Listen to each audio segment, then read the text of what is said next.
So please note that the Minister will be with us for the first hour. Remaining officials will answer questions from members for the second hour. Welcome to all. I now invite Minister LeBlanc to make an opening statement. Mr. Chair, thank you. Good morning, colleagues. Thank you for inviting me to appear before the committee. Today, as your chair noted, I am joined by the deputy heads of the Department of Public Safety, the Correctional Service of Canada, the Parole Board of Canada, Canadian Border Services Agency, the Royal Canadian Mounted Police, and the Canadian Security Intelligence Services. Some of the women and men who are with me this morning are tasked with defending our borders, keeping our communities safe, and protecting our country from threats posed by foreign adversaries. Now, Mr. Chair, I was looking at the horsepower from the department here with me at the table. I hope something doesn't go wrong in the country for the next couple of hours, because the women and men who are tasked with keeping our country safe are sitting with me, with you this morning. Mr. Chair, today I will speak to a few priorities that highlight the substantial progress that I believe our government has made together with parliamentarians to keep Canada safe. We have increased maximum sentences for firearms trafficking and provided law enforcement agencies with the tools they need to better investigate these crimes. We have codified a national freeze on the sale, purchase, and transfer of handguns.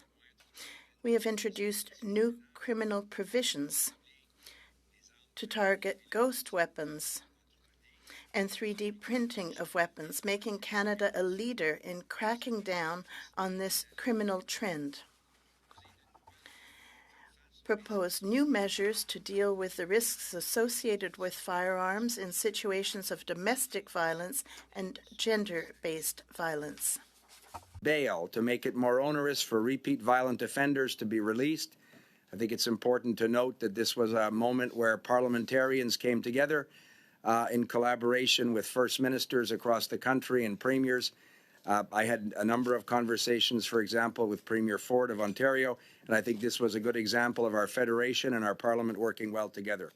We've expanded the Security Infrastructure Program to provide additional funding to upgrade the safety of community gathering places. We've advanced legislation to provide expanded civilian review of the RCMP and, for the first time ever, ensure civilian review of the CBSA. We've invested in the RCMP to increase their investigative capacity and to ensure better cooperation with communities that are most at risk of being targeted by harassment and intimidated by foreign actors. And I'm hopeful that we can continue to make investments in these important public safety institutions as well. And we've put forward, as you know, Mr. Chair, cybersecurity legislation, which this committee has been working on to strengthen the resiliency and coordination of Canada's critical infrastructure. We've consulted Canadians on amendments to the Canadian Security Intelligence Service Act to ensure that Canada's national security agencies are empowered to share threat intelligence with more Canadian partners than the federal government, and that CSIS has modernized powers to adequately protect Canadians and Canadian institutions in a digital world. And I do hope to have the opportunity very soon to work with parliamentarians on this issue. The federal government recently convened industry, police services, provinces, and territories to strengthen collaboration in the fight, the worrisome fight against rising vehicle theft, and to complement the efforts of our national security and law enforcement agencies. We are also continuing to make investments that help combat violent extremism and address harms such as hate and gender-based violence. There is much more to do to ensure the safety of Canadians and our communities.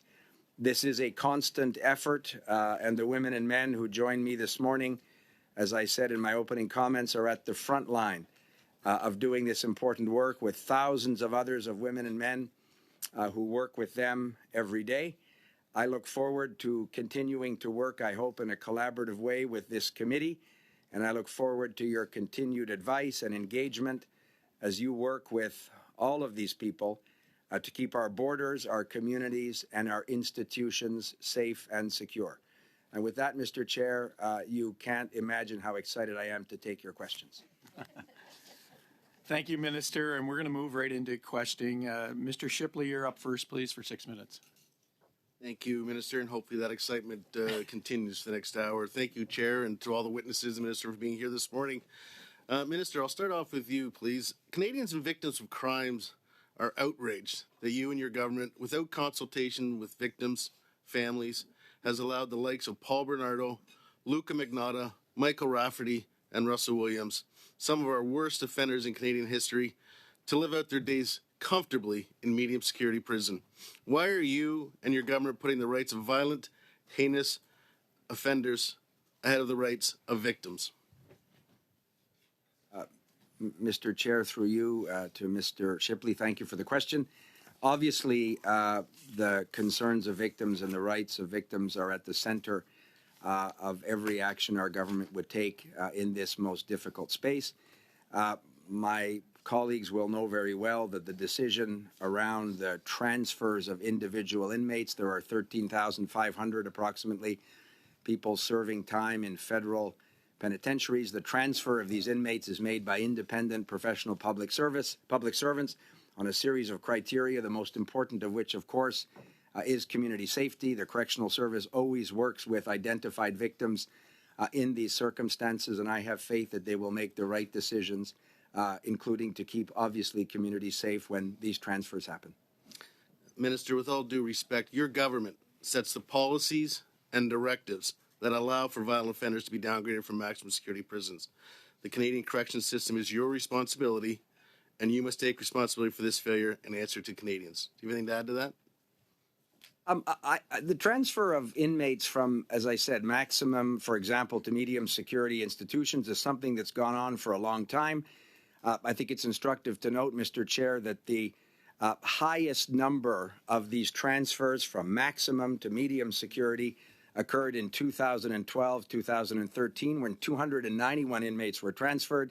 And in 2013, 2014, 319 of these offenders were transferred. So this is not new, Mr. Chair, that the Correctional Service, in their professional judgment, applying criteria, the most important of which, of course, is community safety, makes these decisions. And I think it's a bit disingenuous to pretend that this is something new, or to pretend that an elected minister should be the one deciding where individual inmates serve their sentences in the federal system.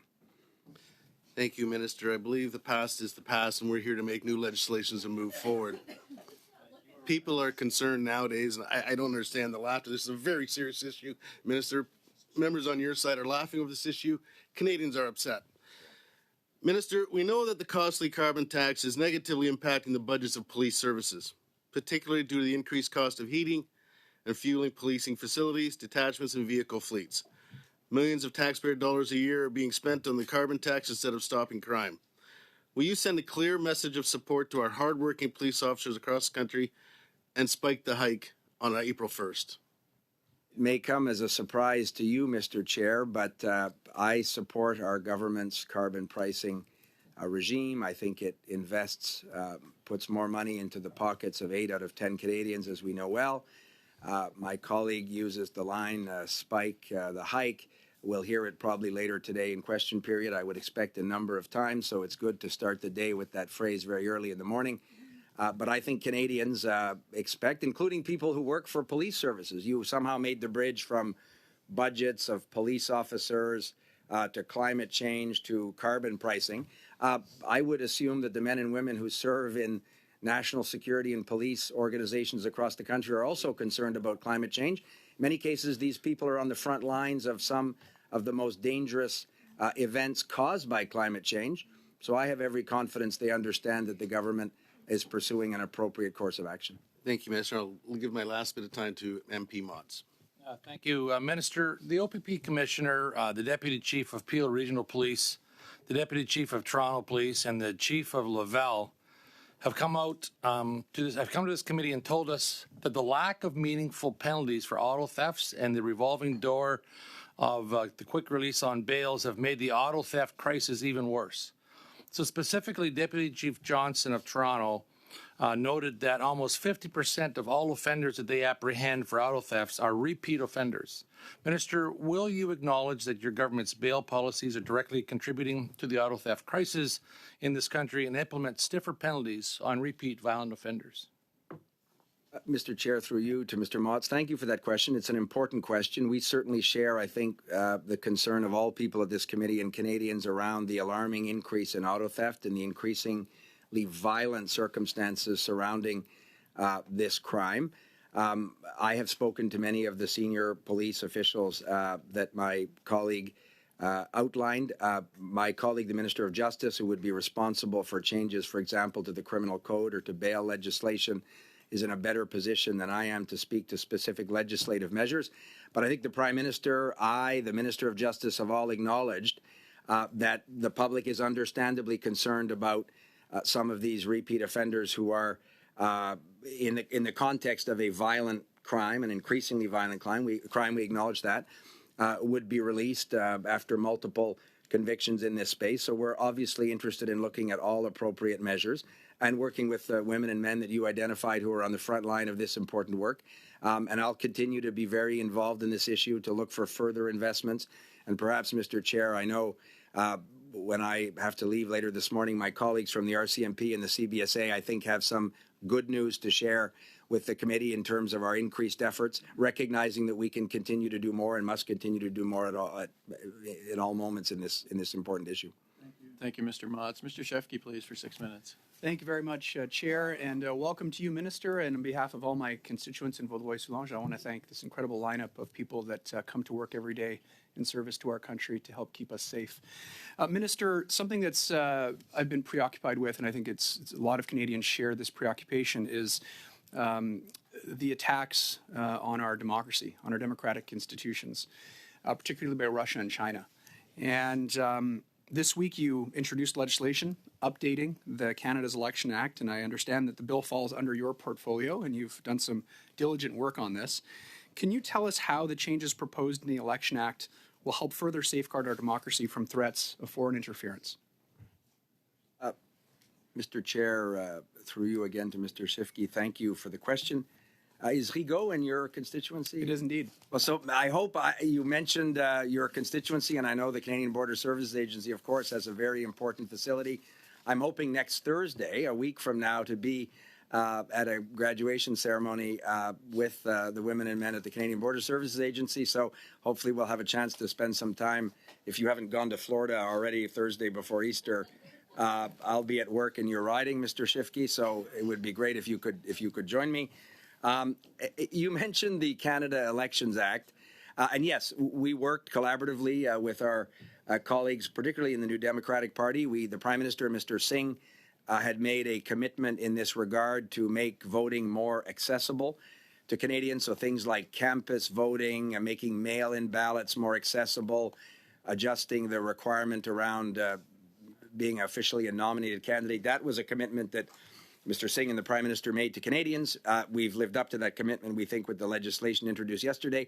But we also took advantage of that opportunity when the Elections Act is before Parliament to work with Elections Canada, for example, to benefit from the advice of our colleagues like Mr. Vigneault, who's joined us this morning. And in the second part of this morning, he perhaps could talk about some of the risk to democratic institutions posed by some of the foreign state and non-state actors that you mentioned. You mentioned two countries. Sadly, they're not alone in acting in this space in a way that we think is not helpful to our democratic institutions. So the amendments that are before you deal with things like artificial intelligence, allowing, if it was already illegal in the Canada Elections Act, to impersonate a candidate in writing in a regular print media or television ad, or to try and disrupt the electoral process.